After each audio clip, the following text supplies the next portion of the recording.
Spider-Man the movie can best be described as really two different games. The outdoor levels in the game are really fun. You'll have a lot of fun flying in between skyscrapers as Spider-Man. But the indoor levels, on the other hand, are really sort of difficult. There's a lot of problems with the camera, there's problems with the graphics. There are a few little twists and turns, obviously, to kind of keep it tied into the movie.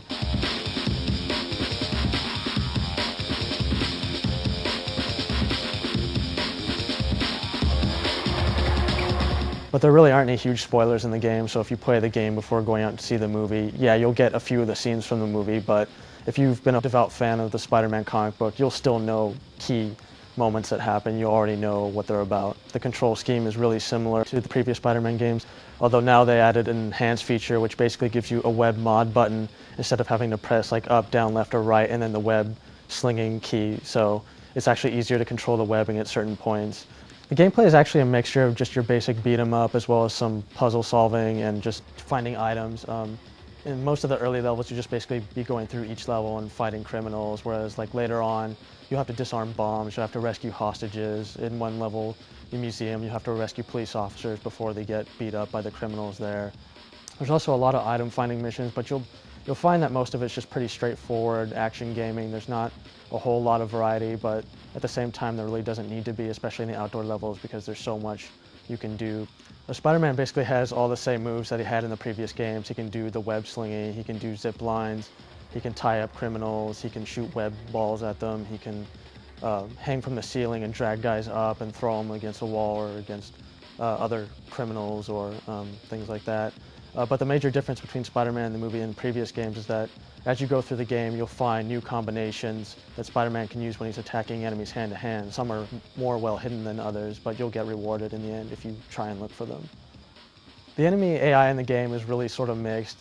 Most of the criminals are pretty dumb. I mean, they'll just run into walls and kind of just stay in position. They'll dance around if you go up on the ceiling. They won't really know what to do. But there are some times where just the regular criminals do some pretty cool things, like if you jump on their backs, eventually they'll just start running around and they'll run into a wall to get you off their back. But basically they're pretty dumb and they'll just run towards you and start punching or shooting. You'll be able to take care of them pretty quick. The boss characters, on the other hand, are actually really surprising. Some of the later bosses in the games will actually learn your combinations, so if you keep using the same combination over and over again, the boss will counter it every single time. So it sort of forces you to learn these new combinations that you find throughout each level and to mix up the way you're fighting so that you can't just use regular punches and kicks over and over again. Overall, most people should have quite a bit of fun playing through the game, though the indoor levels will certainly give you some frustration. There's a lot of problems with the camera and some of the controls. Unlike the console versions of Spider-Man the movie, the PC version offers two different modes, active and passive. The active camera mode will always try to stay behind Spider-Man, so whenever you turn to face the camera will spin around and try to go to his back so that you're looking forward. Whereas the passive camera will always just sort of follow to his sides or to his front, to his back, depending on which direction you're walking, and it won't really try to spin around to his back as often. But really, these two modes really don't help the camera situation all that much.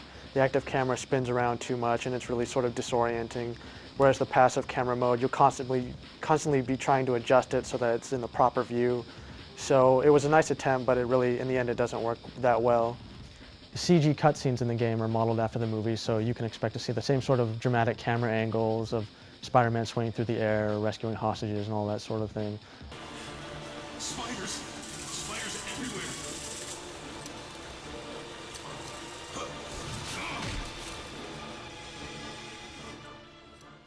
Most of what you see in the cutscenes has actually been seen in the trailers as well, so really there's no need to worry about getting things spoiled for you. Even on low-end systems, the graphics still look quite good. The character models are detailed and the environments are really large. There's plenty of clean textures and there's a lot of nice little lighting effects and reflective surfaces on the skyscrapers and in some of the objects in the indoor levels. But generally, even on a mid-range system, the frame rate tends to be a little low, and on scenes where there's a lot of enemies on screen or there's some special effects sequences going on, the frame rate will start to stutter quite a bit. But if you have a high-end system, the frame rate always stays really high and the game looks incredible. Voice acting overall it's not horrible, but at the same time you can just sort of tell that the people doing the voice acting just really aren't into it and it's just something they had to do for the game, so it would have been nice if they were a little bit more energetic or kind of just into what they were doing. Despite all of its problems, Spider-Man the movie is still a good game. The graphics look really good. The indoor levels aren't quite as fun, but they add some variety to the gameplay. You'll have to go through the stealth missions, and you'll have to go through some item collection stuff. But overall, I think those who really enjoyed the previous Spider-Man games will probably enjoy playing this one, and those who are new to Spider-Man will probably really have fun in the outdoor levels and probably make it worth playing.